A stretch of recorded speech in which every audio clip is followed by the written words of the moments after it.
Radio TPC presenta La Toma de Pando, un programa especial con Jorge Omar Guido Bono Damia y nuestro distinguido coronel en retiro, Roberto Velasco. Buenas noches, América. Buenas noches, mundo. Esto es Radio Todo por Chile, Radio TPC, la voz de los que no tienen voz. Hoy con un programa especial, debido a que en la República Oriental del Uruguay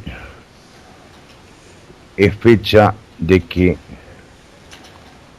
el MLN Tupamaros intentó tomar una ciudad el 8 de octubre de 1969.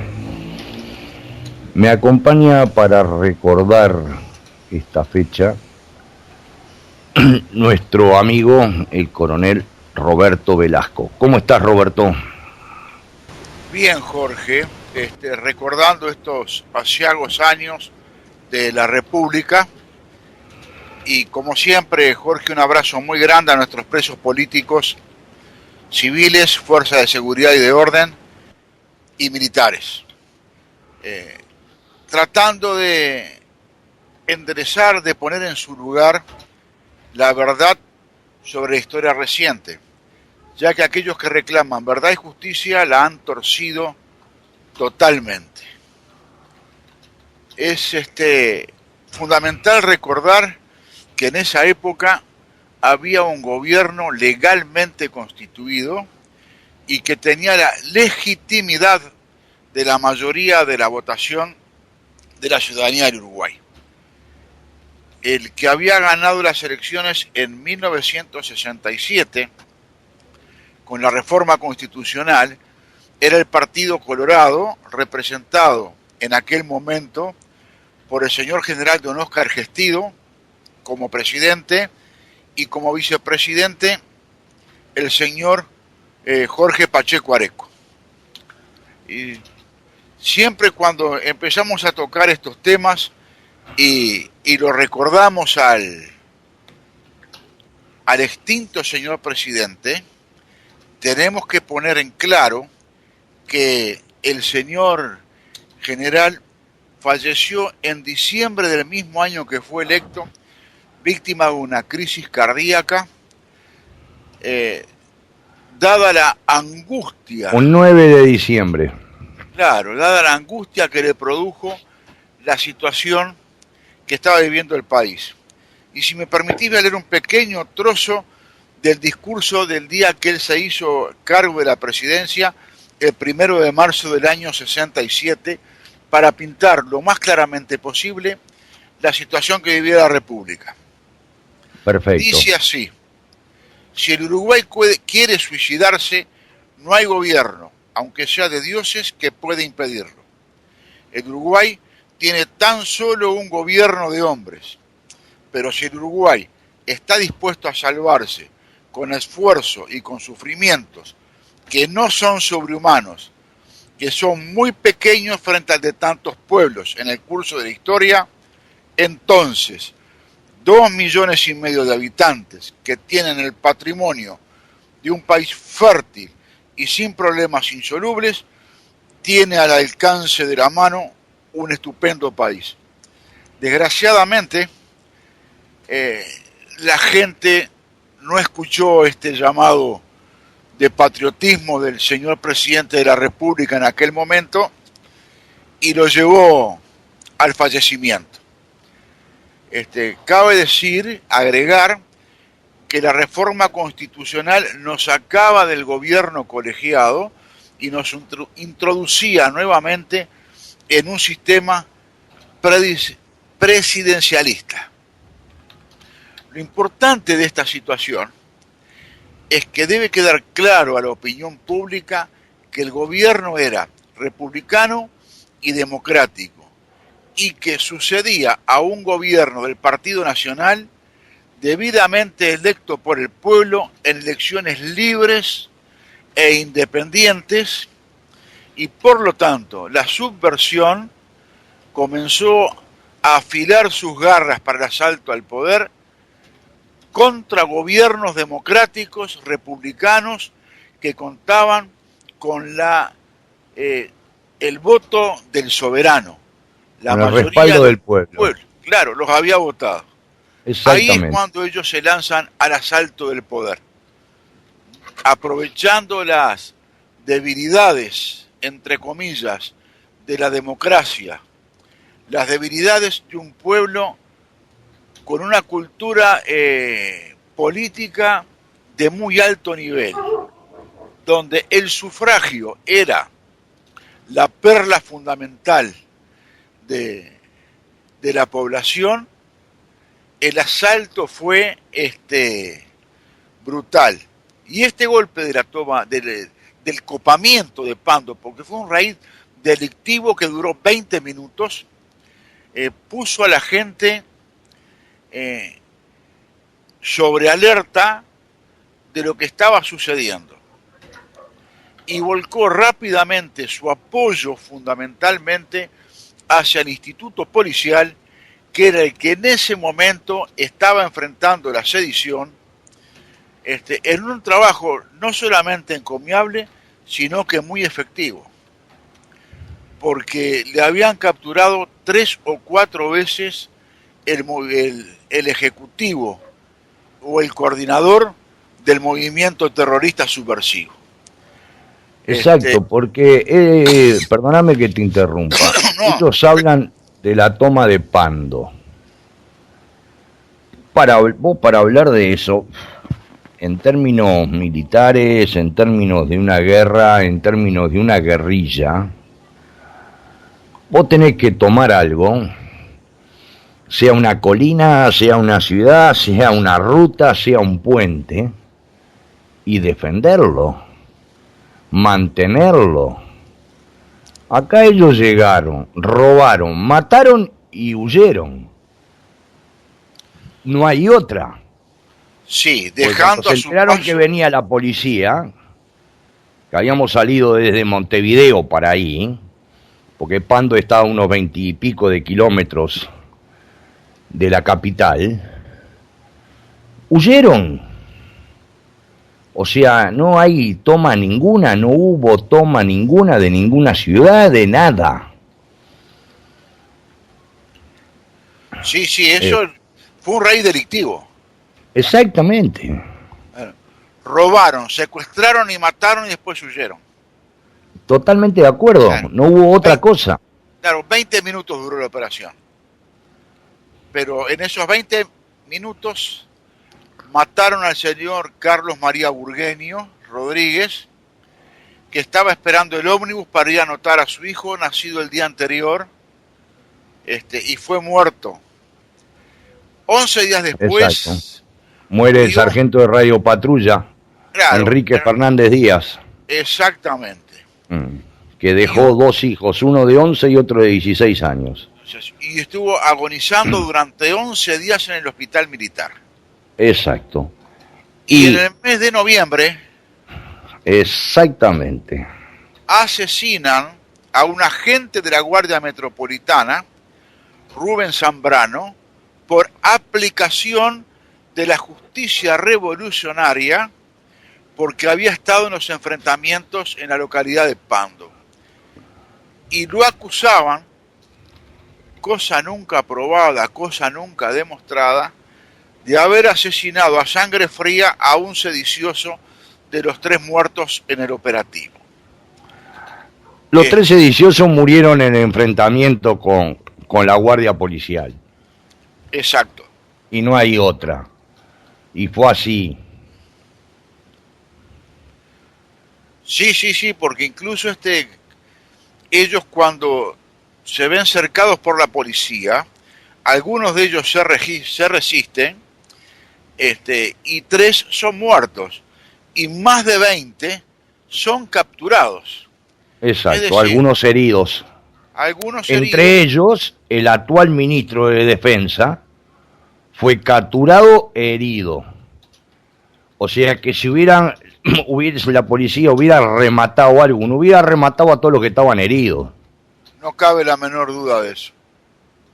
No cabe la menor... Aparte, en su huida trataron de buscar refugio en una escuela llena de niños. Exacto. Que fue demolida, están los restos al costado de la escuela nueva que se construyó después de los luctuosos acontecimientos. Desgraciadamente, bueno, el tiempo es corto, pero mereceríamos hacer un programa en otro momento, Jorge, si estás de acuerdo, para recordar esto, porque aparte tú estuviste allí. Yo estuve ahí. Y cada vez que llega esta fecha recuerdo muy bien y con mucho cariño al comisario Otero, el comisario Alejandro Otero, que fue el que me salvó la vida, pues yo me había quedado sin balas y me iban a ejecutar. Si no hubiera sido por él que tira y me salva, estaría muerto. Porque fue un día muy especial ese. Ese día, el 8 de octubre, yo estaba de Franco. Fui a jefatura a cobrar el sueldo. Y cuando estoy saliendo de jefatura de haber cobrado, me gritan de un auto de compañeros de inteligencia que los tupas estaban en Pando. Y como hacíamos todos, me subí al auto para ir para Pando. Y tenía solamente el revólver con la carga y una carga más. O sea, tenía 12 tiros. Claro, pero era habitual en ese momento, Jorge, que la policía tuviera pocas municiones y armas viejas y obsoletas. La policía tenía en esa época, te entregaban el arma con tres cargas completas. O sea, con 18 tiros. A los que usábamos revólver. Si querías más te la tenías que comprar. Es así. Claro. Usábamos las subametralladoras PAN argentinas, que había que ponerlas con mucho cuidado arriba de un escritorio, porque donde la golpeaba se disparaban. No teníamos vehículos. Sí. Los vehículos teníamos jeep que había que empujarlos. Había que empujarlos, sí. Y además, no había chalecos antibalas. Nada. No había cascos y no había instrucción de tiro tampoco. Nada. Porque aparte, claro, si vas a hacer tiro, tenías que pagarte vos los tiros. Claro, exactamente. Entonces era una situación que yo sé que es difícil que la gente la entienda, pero es verdad. Eso fue la cruda realidad de 1969. Claro. 69. Tenía 19 años. Claro, cobrando 3 pesos como se les pagaba. ¿Verdad? Es decir, que fue... Exactamente. Que fue por amor al servicio y a la patria que se hicieron las cosas. Y así fue. Claro, y ya venían soportando la presión terrorista desde 1959-1960, que fue cuando se incrementaron los robos. Y si el propio actual presidente de la República fue procesado como delincuente común por un asalto al pagador de los sueldos de Sudantés. Y todavía no se sabía que existía el MLN. Exactamente. Que el primero que lo denuncia es el comisario Otero. Sí. Y lo trataban de loco. Sí, y en el libro Actas Tupamaros, que hay dos versiones, una que fue escrita por el actual ministro de Defensa Nacional y otra que fue escrita por otro sedicioso, que en determinado momento, cuando van redactando las operaciones, uno dicen,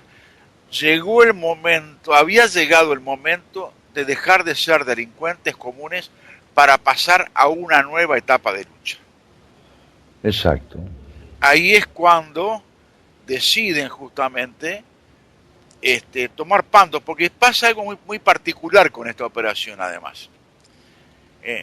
Todo el mundo se afilia, se aferra a lo que sería un documento capturado al Movimiento de Liberación Nacional Tupamaros sobre el operativo Pando.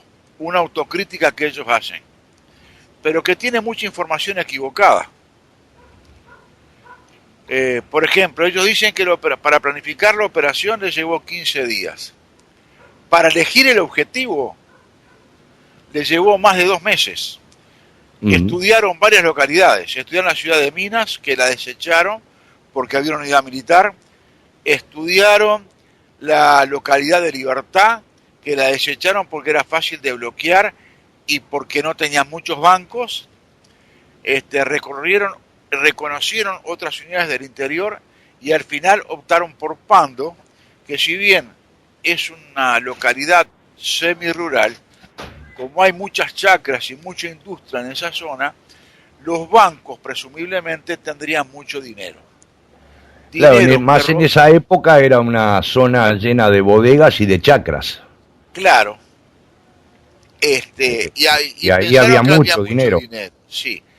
Y aparte otra cosa, funcionaba en esa época ahí una de las compañías más grandes de ómnibus, que era Copsa. La Copsa, sí. Claro. Pensaron que había mucho dinero y en realidad en volumen era importante, porque había más de 40 millones de pesos, pero que en dólares, al el dólar tener un costo de 250 pesos en la época, la cantidad en dólares no era muy importante. No, fueron más o menos unos 300 y pico de mil dólares, de los cuales se recuperaron casi 160. Sí, más o menos. Ellos en total se llevaron en el orden de 8 millones de pesos, que no tengo la calculadora acá, pero son más o menos a 250 son unos 40 mil dólares, 30 mil dólares. El resto lo dejaron abandonado en la huida y fue restituido. Lo encontraron unos niños. Exacto. Y fue devuelto, ¿verdad? Desgraciadamente, Jorge, el tiempo es poco, pero yo diría que la semana que viene o la otra, el día jueves, porque mañana hay un programa de las Américas Opinan muy bueno, igual que el de hoy de Café Tertulia, que ya estamos prácticamente en la hora para que empiece. En la hora de ellos, exacto. Sí, a los que te pedimos disculpas a Luis Rafael Monch por habernos inmiscuido en su espacio. Esta semana, entonces, la otra tal vez, Jorge, hagamos no sé si te parece, un análisis más detallado del tema Pando, porque es interesante conversarlo. Para que la gente sepa la realidad. Y vamos a ver si podemos contactar para que participe al hijo del civil asesinado ahí. Claro. Es decir, él hoy no está, Jorge, porque se hacía una marcha en recuerdo de su señor padre. Exactamente. Bueno, vamos a dejarle paso a Luis Rafael entonces con su Café Tertulia. Exacto. Pero antes que eso, quiero recordarle a toda nuestra audiencia en la República Argentina que mañana es el día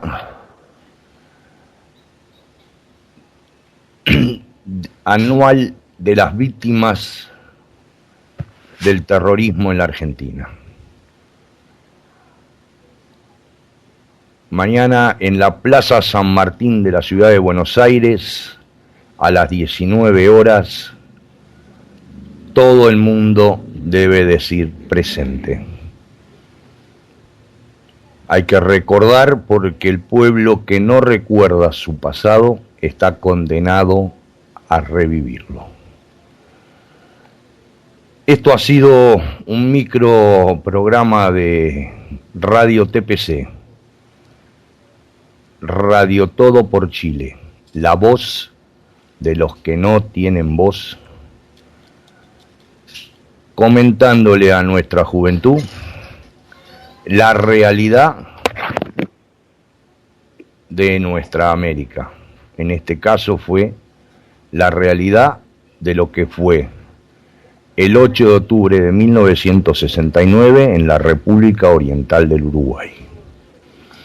Mañana los esperamos en Las Américas Opinan, donde estará con nosotros el coronel Guillermo Viola del Ejército Argentino, contándonos la realidad, la cruel realidad de lo que están viviendo en la Argentina los presos políticos y lo que está haciendo el Foro de Buenos Aires.